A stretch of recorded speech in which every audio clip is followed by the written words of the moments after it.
Hi there, my name is Aaron Short and welcome to my YouTube channel. I'm back in the unboxing living room.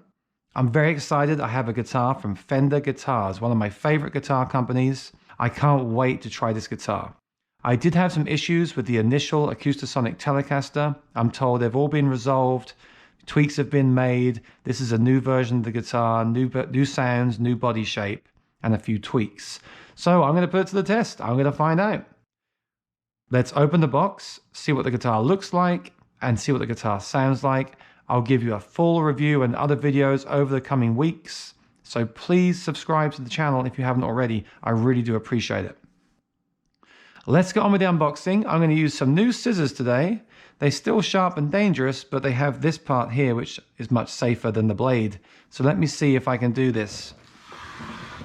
It's nice and light because we have a lightweight guitar in here with a gig bag, so that'll be good. Let me try this, see if I can open this box.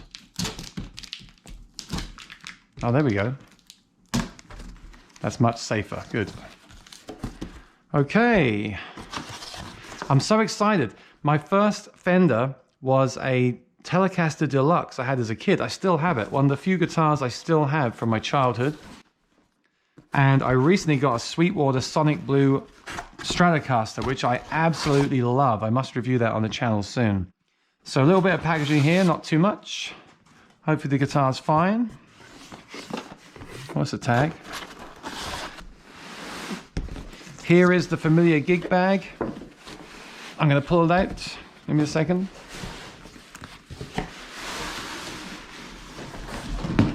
It's pretty darn tight in there. Let's see if there's anything in the box. No, box is empty. Let's put that out of the way. Okay, here is that familiar gig bag. I know some people said, oh, a gig bag. No, gig bag is what you want. This guitar is made for the stage. This guitar, okay, you can play it at home, you can record, you can do all those things, but this is a great gigging guitar. That's why I'm so excited by it. And this is also a great gig bag. I remember it well. Let's see what's in the pocket. Oh, nothing in there. And in here, oh, case candy, very cool. Let's see what's in my pencil case. It's like I'm going back to school or something. Instruction, warranty, cards. What's this? Oh, they give you a USB cable to charge it with. That's cool. And a quick start guide. Awesome. I don't think I'll need that. I've got plenty of USB cables, but it's nice that they include it in there. And I like this bag. Lots of pockets. This gig, look at that. It's a great quality gig bag. You can use this for your gigs. If they gave you a hard case, you'd have to go out and buy a gig bag. So I think this is great. The question is, how has it traveled? The handle's good too, look. And the straps are tucked away in the back with a zipper. Yeah, I think it's great. I really, really like this gig bag a lot. If you're gonna give me a gig bag, give me a good one, and they have done. All right, this is the big moment.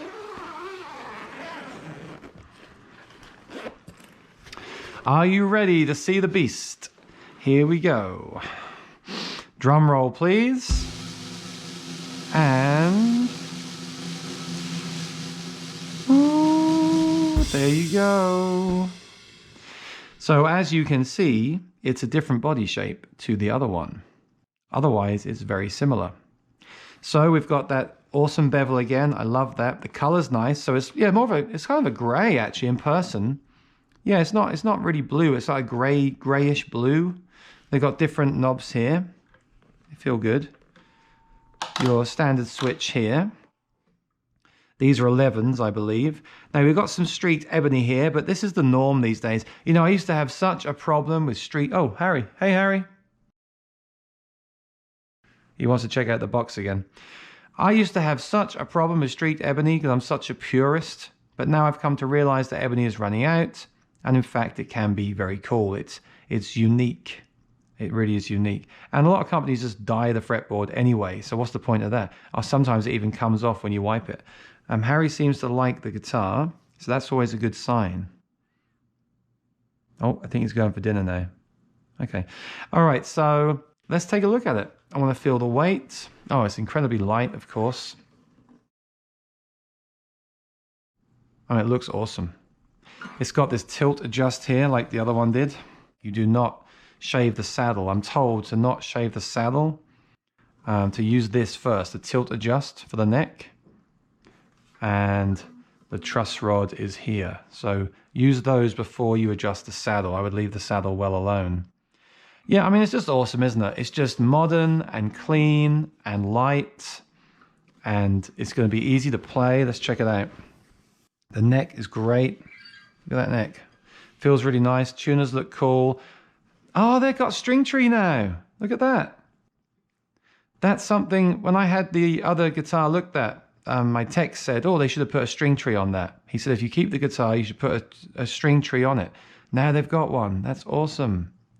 So there have been some improvements made then. Let's look at the fretwork. Yeah, they look great. They really do. No sharp edges. Okay, so out of the box, this thing looks and feels awesome. Any rattles? Always shake your guitar? No, nothing? Oh, wow. Let me give this thing a tune and a strum. Let's see how it traveled. Use the trusty Peterson Strobo Clip HD. Always recommend that to everybody that asks. Let's see here.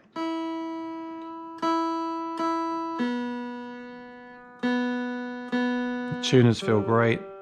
They're not locking. I wonder if they'll do locking one day.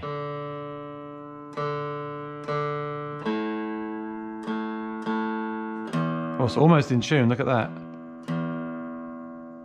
Very cool. There's this whole thing now. Should you ship a guitar in tune or not?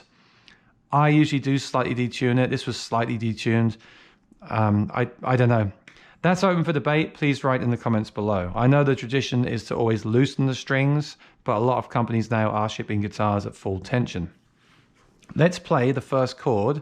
The action feels fine. Let's start with the hardest chord on an acoustic. Let's play the F major and see if I can do it. Wow, action is actually perfect.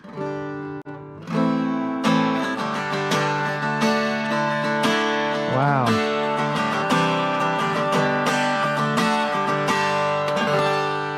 And there's not a touch of rattle there either.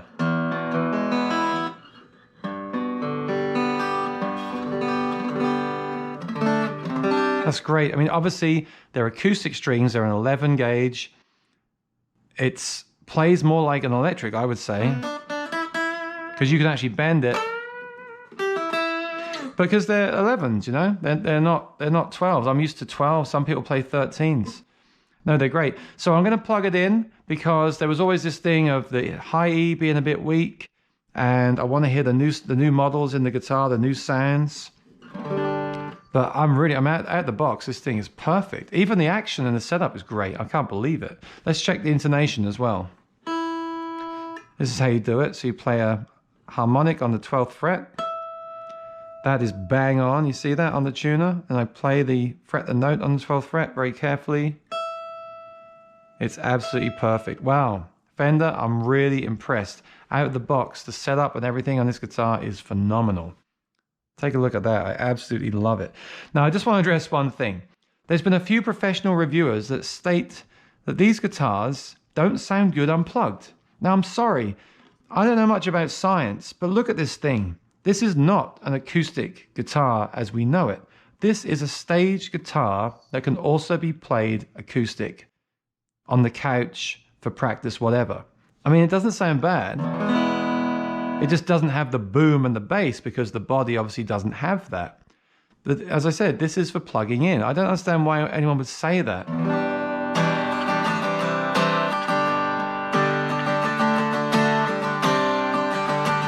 You can certainly sit and practice on it all day long. And, you know, I actually wish in a way it was even quieter because it could replace the silent guitar. I wish they'd have like a little donut sound hole cover or something, and it could be completely silent for traveling and practicing in the hotel room. Well, I guess in the hotel room it's fine anyway, but late at night in the apartment, I could play it. I could play it unplugged just to practice with. But no, I think this acoustic chamber here really is for the resonance when you plug it in. And of course, it's awesome because it won't feed back. So I don't know why people comment on that. This is a stage guitar. This is really for plugging in. This is all about the electronics and the ease of play. And for someone that loops, it's going to be amazing. So let me take it into the room next door and plug it in so we can actually hear what this thing sounds like. Okay, so I just did the unboxing. I'll be honest with you, that was last night. I couldn't play because I wanted to set up the PA speaker and the multi-effects and really play at some volume. And when I unboxed it, it was late at night. I'm in the apartment, so I couldn't do that. So I decided to wait until today to come into the room, set up everything as I said, and actually play through the sound to give my initial reaction. Okay, so like I said before, go back and watch the Acoustasonic Telecaster. Keep an open mind. Watch that video. I really liked it. I liked it at NAMM. I liked it in person. I had some issues. I returned it. They've been sold out forever. They announced the Strat version. I did receive this from Fender to review on the channel. Thank you so much. I really appreciate the support. And I am a Strat fan because look what I have behind me.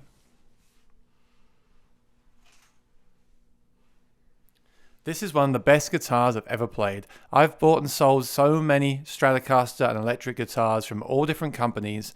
I'm not just saying it because this is a Fender. I'm not just saying this. I love this guitar. This guitar is incredible. I always wanted the Sonic Blue Electric. I know we're off the point here, but stay with me. I'll put timestamps below. I want to really go through some backstory with this too.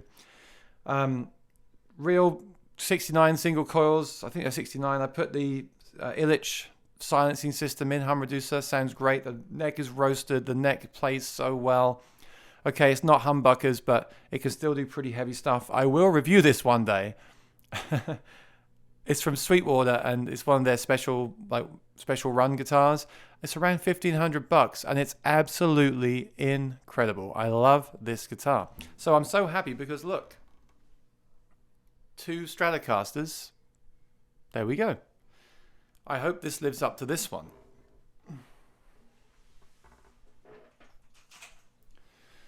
So as I said before, I unboxed it. Everything is fine. Everything works right. The nut is cut well. When the Telecasters came out, there were some problems with the high E being too quiet. So let's check that out first of all.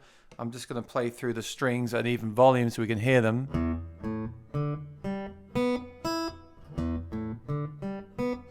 Fine. Yeah. That seems to be fixed. I see they've added a string tree, which is a nice addition. That's really cool.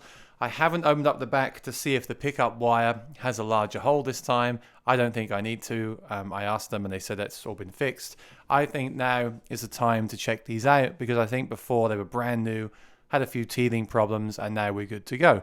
So having said that, what do I think of the sounds? Now, I'll be honest, I did strum through one briefly at the Fishman booth at NAMM, and I was really impressed. So I'm hoping to be blown away. So here's what I've done. I've got the manual here with the different body sounds and sounds. I've got the multi-effects set up with some reverb, delays, distortions, wah to try things out, looper, so we can hear just the guitar. I want to turn the mic off. I'll start on position 5, which is the one closest to me. I want to start in position A with the Dreadnought. That's going to have more bass, obviously. It's a big body guitar. B is going to be a concert guitar, which is a smaller guitar. And the idea behind that is, I think, if there's too much bass on the Dread, you can back it off, blend in the smaller body and get less bass and more of a punchy sound, which will be great on stage. And also, you've got endless combinations of sounds between the two. So I'll do a bit of switching between the two and we'll see how they sound. Okay, I'm going to mute this microphone and this is position 5.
tell? I really enjoyed that. And by the way, apologies for the Fender shirt. Yes, I am a fanboy. It was either this or the Gibson. I'm just kidding.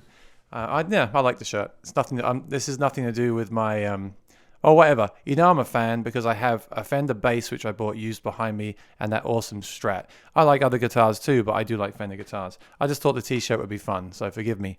But I thought that sounded awesome. The Dreadnought was starting to feed back on certain notes, so you can just go in and notch those out with EQ, as I always suggest. Or you can just blend in the other sound, which is the ideal situation. You just blend it in until you've got enough bass, but not enough to feed back. I think that's why they did it. So let's move on to position 4. This is the alternative voices. The first one was the core. This is alternative. A is Sitka Spruce, walnut body, short scale. Sounds like a fingerstyle guitar to me. And B is a Sitka Spruce Mahogany Americana Dreadnought. So what's an Americana Dreadnought then? How is that different to the other Dreadnought? I don't know. Dry, earthy, organic, great for flat picking. So that's good for strumming. So it's just it's basically alternative sounds to the first one. So let's try those out. Position 4.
Okay, so kind of similar to the first ones. I thought they're a bit less bright. I like the first ones. I like a bright sound, but it's great that you have the options of the different sounds, I think. Position 3 gets a bit more interesting. It's percussion and enhanced harmonics. So it's really for the body tapping thing. And of course, the great thing is you could body tap on a loop and then switch. So that's cool. Or you could use it for your strumming as well. So A is the Sitka Spruce Auditorium. So it's tighter and brighter for a modern pop sound.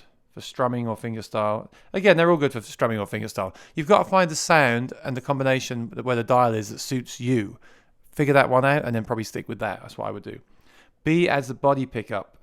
All of the above plus a percussive top and enhanced harmonics. Yeah, that's the Fishman, like the tap pickup they have. The body sensor under here. So I like that because it makes the guitar feel more alive and you can do the looping. In fact, I'll do a little loop with this and see what it sounds like. So this is position 3. Here we go.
Awesome. That loop. So what I did was I had a gain boost of the volume boost because that was pretty hot anyway for the body tapping, but I don't want to have to really hit the guitar. So I did the gain boost, looped that in, played it back, played some chords over it, switched between the two voices. Yeah, the one without the percussive had a bit more of a nice kind of cutting sound, but for simplicity, I might just leave it on that one sound. So if you're a looper, use that. You know, if you're not a looper, use A or B. it's really great. Or maybe you're not a looper, but you want to use that anyway. I don't like, this is going to open a whole new conversation. I don't like tweaking. Technology can be too much, but it's nice to have choices. Because as much as I love a great acoustic with a great pickup in it, it's one sound. Maybe a few sounds if you've got EQ and stuff, or a blend control. But this is giving you 5 sounds, well, 10 sounds in total, and every combination in between. Now, you can't set presets and all that, but you can find the one sound in position A or B that you like the best and stick with that. That's all you need to do. And then you've got the other sounds if you need them. I think that's awesome. I think this is a great in-between. You know, it's not a modeler with a million different guitar sounds on it, and it's not an acoustic guitar with one sound on it. It's just a great playing guitar with 10 options. I think that's really cool. I'd like to see more companies do that. Give me 10 usable sounds that can fit any situation rather than a million options that I can tweak forever. All right, so the moment you've been waiting for, acoustic and electric blend. So this time they've got an Engelmann Spruce Dreadnought and a Fender Electric Clean. This will be interesting.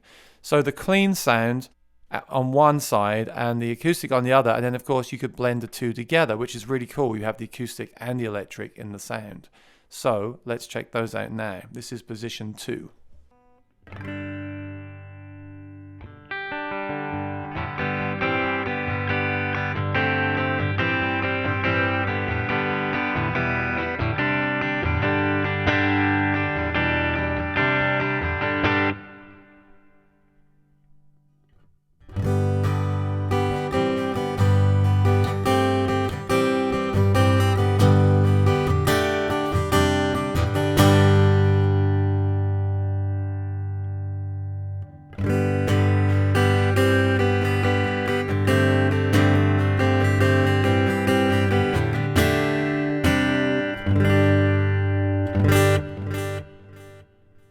You know, I really like that. As someone that does a lot of strummy songs, country, pop, rock, that's awesome because the strumming sound was great. And then the fact that I can just bring that in if I want to or blend it in is very useful. So it's not like the neck of a Stratocaster, but it's got that electric flavor. In fact, it sounds kind of compressed. It sounds like an electric guitar through a compressor through an amp. So yeah, I liked it. It was fun. I want to loop, at the end I'm going to loop everything. So position 1 is the electric, just the electric. So A is a fat clean and B is a dirty sound. So basically you've got your clean on position 2 on B, and then if you go into position 1, you've got your fat and your heavy. So you've got 3 electric sounds and the acoustic in 2 positions. You've got the acoustic, the clean electric, and then the other one has the fat and then the dirty. So that's really cool. That's powerful. 4 sounds. All right, let's see what the fat sound and the heavy sound like. I also want to turn on an amp sim. I'm going to turn on the distortion pedal to see how that takes it. And if it doesn't sound good, I'm not sure if they have any cab emulation or not. If it doesn't, I'll turn on an amp sim as well and see what that sounds like. I want to see how much gain I can get out of it. Obviously, you're not going to play metal riffs on this guitar, but I want to see, it says dirty, it doesn't say heavy. I want to see if I can make it heavy, so let's see.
That was cool. So as you could hear, it's got your crunch, it's got your kind of heavy, pretty heavy crunch sound. So what would I call it? The fat electric for like your rhythm and then kind of a solo voice, but it doesn't go crazy heavy. It doesn't go like crazy heavy. So I did turn on the OCD pedal emulation, which actually sounded terrible because there's obviously no cab simulation. So I turned on the amp simulation, which was a Vox, and then it sounded great. Wow. I was having fun. Could you tell? Wow. And actually, I just thought to myself something really interesting. When I play as a three-piece band, I usually take my Strat. And let me just mute this. Yeah, it was a bit noisy. I would run the noise gate for sure in front of the heavy stuff, as I would with any guitar. But when I play like a three-piece pop rock country band, I usually take the Strat. And I'm still struggling. I'm getting there, but lately I've been looking for the right thing for like clean, crunch, heavy, some effects with my Strat. It's kind of hard to get there, the exact sounds that I want. And I'll be honest with you, the sounds in this are pretty much there. I mean, the clean isn't as close as I get an amazing clean from that Strat. But the fact there's that clean, the crunch, and the heavy, and they're in the ballpark of the sounds I want, I could use this in a three-piece band. And then as I do a lot of acoustic songs, I could play the acoustic songs with this, and then switch to those for the electric.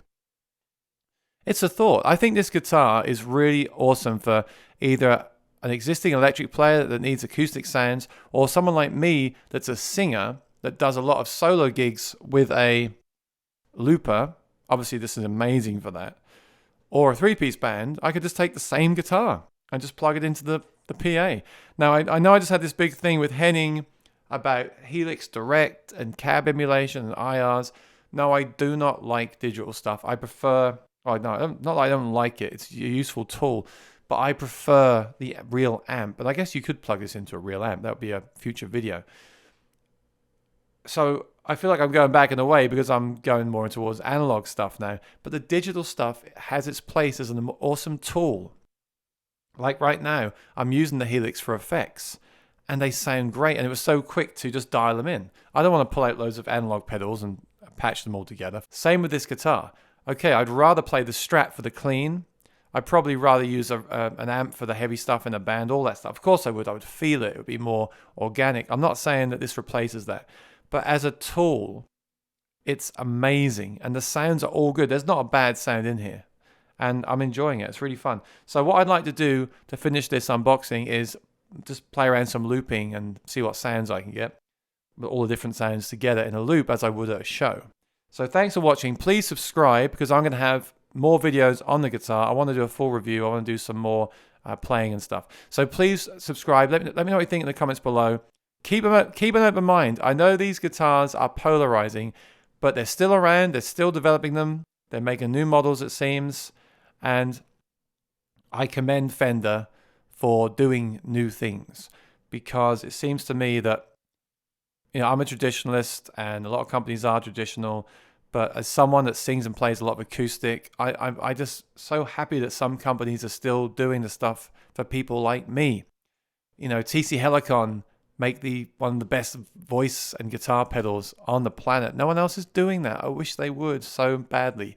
So thank you, Fender, for catering to the acoustic players as well as the electric players. Great hybrid. Right, I'm going to play you out with a jam and I'll see you next time. Thanks for watching and stay tuned. Thank you. Bye-bye. Don't know why I said bye because I'm now going to loop again.